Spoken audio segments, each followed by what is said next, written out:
আমাদের ছেলে মেয়েদের মধ্যে, ছোট ছোট বাচ্চাদের মধ্যে এখন দেখবেন জেদ করার প্রবণতা ভয়াবহ, প্রচণ্ড জেদি এখন পোলাপান। আমি তো প্রায় সময় বলি, বিভিন্ন বাসা বাড়িতে গেলে বাপ মা নিজের ছেলে মেয়েকে তাদের জেদকে খুব ভালোভাবে দেখে, এজন্য বলে যে বাচ্চা খুব জেদি।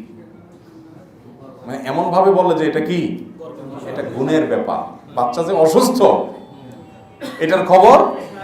কেন বাচ্চা জেদি হয়? শুধু একটা পয়েন্ট বলি, সেটা হলো যে আমাদের বেশিরভাগ অভিভাবকরা অভিভাবকত্বই শিখি নাই, ওই যে করোনা হাদিসের দ্বারা গেছে নাই তো। আপনি বাচ্চাকে শাসন করেন না, শুধুমাত্র আদর শিখছেন, তো বাচ্চাদের মাথায় উঠবেই। এবং একইভাবে শরিয়া আপনাকে যে নীতিমালা দিয়েছে সেগুলো দ্বারা গেছে আপনি নাই, তো বাচ্চা তো মানুষ হবেই। বাচ্চারা সারাদিন মোবাইল দিয়ে রাখেন। এখন এখানে যদি জরিপ চালানো হয় 80% মানুষ ধরা খেয়ে যাবে যে মোবাইল দিয়ে বাচ্চাকে খানা খাওয়ান। আমার বাসা বাচ্চাকে মোবাইল দিয়ে খানা খাওয়ায় না, আলহামদুলিল্লাহ। বাচ্চা যদি কখনো বলে মোবাইল দিলে খাবো, তো আমার বাসা থেকে সাপ বলে দেওয়া হয়, তোমার খাওয়ার কোনো প্রয়োজন নেই। তোমার মতো বাচ্চা 2-4 দিন না খেলে আমার কিচ্ছু আসে যায়, আর তুমি মরবা না, টেনশন নেই। 10-20 দিন না খাইলেও মরবা না, মরণ এত সোজা না, মানুষ খুব শক্তিশালী প্রাণী। অতএব বাচ্চা না খাইলে মরে যাবে না, কিন্তু ওকে মরে যাবে ভয়ে করে যেটা হাতে তুলে দিচ্ছেন এটা ওরা ধ্বংস করে দিচ্ছে। দেখুন ম্যাক্সিমাম বাচ্চা এখন কি ক্রেজি। আচ্ছা, আমাদের বয়সের যারা আছেন, মানে 40-45 পার হয়েছেন যারা, 40 পার হয়েছেন যারা, এই বয়সে যারা আছেন এখানে, আরো যারা বাবা বয়সী মুরব্বীরা যারা আছেন, আপনারা একটু আপনাদের শৈশবে চলে যান তো। আমার কথা মনে আছে, আমার পুরো চিত্র মনে আছে। আমার ছোটবেলায় আমি যখন শিশু ছিলাম, আশপাশে যে পোলাপান ছিল এগুলো একটু বেদামাজ টাইপ ছিল, সব মিনি মাছ বেদামাজ টাইপ পোলাপান দেখছি আমরা আমাদের ছোটবেলায়। তার মানে এগুলো সব এই চুপচাপ থাকতো, বসে থাকতো, বসায় দিছে মা, ওখানে বসে থাকতো, বেশি ক্ষুদে লেগে গেছে ফেল করে কান দিত, ধমকেটা দিলে আবার থেমে যেত। হ্যাঁ, মিনি মাছ টাইপের না? আমরা আমাদের শিশুবেলায় সব বাচ্চা কাছে এরকমই দেখছি অলমোস্ট। বাচ্চা আবার জিদ করতে পারে এটা আমরা খুব একটা জানতাম না, ধমক একটা দিছে থেমে গেছে।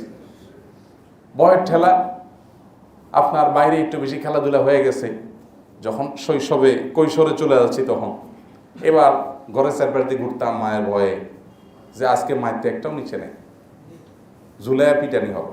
আর এখন বাচ্চাদের অবস্থা কি বলে? আপনি কোনো বাসা যদি বেড়াতে যান আর পিচ্ছি যদি 3-4 বছরের একটা থাকে, দেখবেন ঢোকার পরে আঙ্কেল তাক করবে পিস্তল, পোলাপান এরকম হয়ে যায় না? ওইটাই তার খেলা, যে বাসায় একজন আঙ্কেল বেড়াইতে আসছে নতুন, ওই আঙ্কেলের দিকে পিস্তল। কোত্থেকে আসছে এগুলো জানেন? এই মোবাইল থেকে এবং টেলিভিশন স্ক্রিন থেকে। ও সারাদিন কি দেখে বাচ্চা বলুন তো? কার্টুন দেখে। কার্টুনে কি দেখানো হয়? মারামারি, কাটাকাটি। গেমস খেলে সারাদিন, তাই না? গেমসে কি দেখে? সামনে যেটা আসে এগুলো শেষ করে ফেলা, ঠুস করে সব শেষ করে ফেলা। তো ওই বেচারা মারার জন্য তো অফলাইনে এসে আর কিছু পায় না। এবার বাপারে মারে, মায়েরে মারে, আঙ্কেলরে মারে, ভাইরে মারে, দাদারে মারে। অনেক মুরব্বীরা আছে এখন, ছোট ছোট বাচ্চারা ভয় পায়। অনেক দাদারা আছে খুব ভয় পায় যে কখন যেন ইজ্জত ধরে টান দেয়, কোনো বিশ্বাস নাই। এই রোগ, বাচ্চারা যে ক্রেজি হচ্ছে, যে পাগল কিসিমের হয়ে যাচ্ছে, এগুলো হাতে ধরে আমরা বানাচ্ছি না? আল্লাহ তাআলা আমাদেরকে হেদায়েত দান করুন। আমাদের বাচ্চাদেরকে বাঁচাবার জন্য আমাদেরকে একটু সতর্ক হতে হবে। বাচ্চার হাতে মোবাইল দেওয়া যাবে না, মোবাইল দেওয়া যাবে না। এবং বাচ্চাকে মোবাইল দিবেন না, গেমস দিবেন না, ভিডিও দেখতে দিবেন না। এটার জন্য আগে আপনাকে মানুষ হইতে হবে। নিজে সারাক্ষণ আতাবেন আর বাচ্চাকে বলবেন এই পড়ালেখা করো, বাচ্চা মনে করবে হায় হায় রাজ্যের সকল শান্তি বোধহয় ওই মোবাইল ফোনের মধ্যে। বাপ আমাকে বঞ্চিত করতে চায়, নিজে ঠিকই ভোগ করতেছে। এই জন্য সে আপনার কথা শুনবে না।